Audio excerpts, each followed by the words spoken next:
Today we're making Krispy Kreme style donuts. So what's great about these donuts is the texture for me. There's a slight chew to it, kind of like a brioche almost. Very moist though at the same time and very pillowy. So it's great for dipping, it's great for glazes. What I think is really fun about this recipe is even if you don't nail it the first time, you're still gonna have a product that's really good to eat. It's sugary, it's moist, it's very tender. You'll still love it and you can perfect it from there.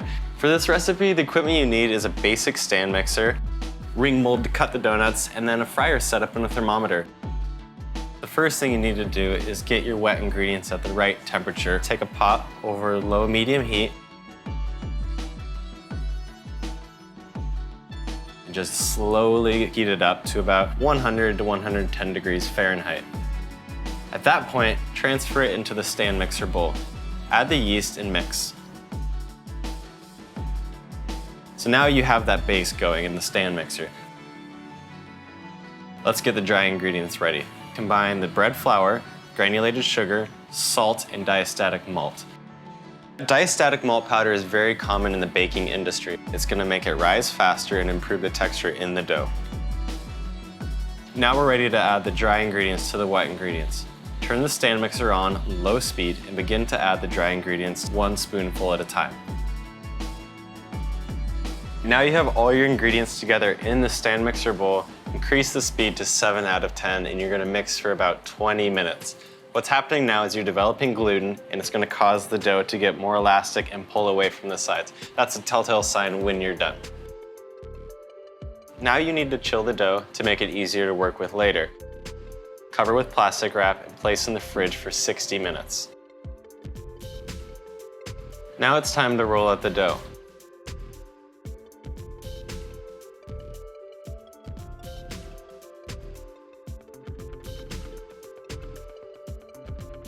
Lightly flour the top of the dough and begin to roll it out a 1/2 inch thick.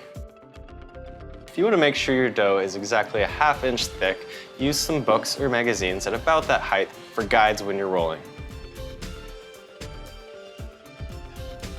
At this point, the dough is ready to be punched out into whatever shape donuts you prefer.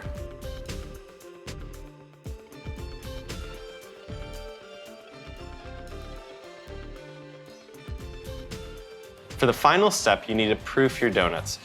On parchment paper or wax paper, lightly grease and transfer your donuts to them to proof, covered. Just before I wrap them, I like to spray the top of the donuts. That way, if they start rising and they run into the plastic wrap, they don't stick to it.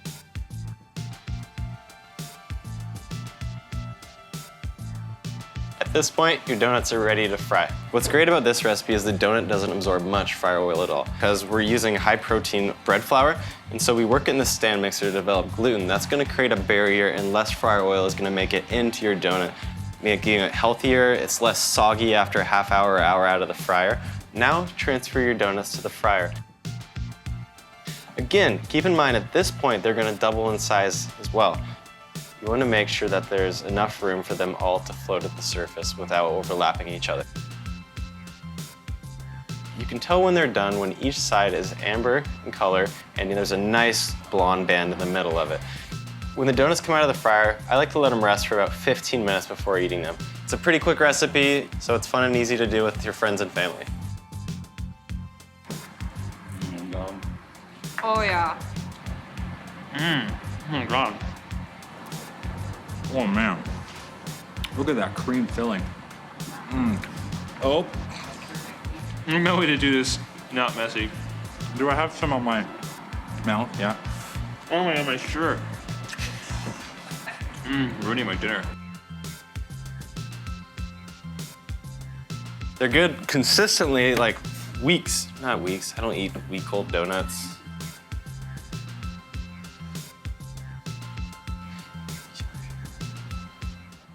I nailed that.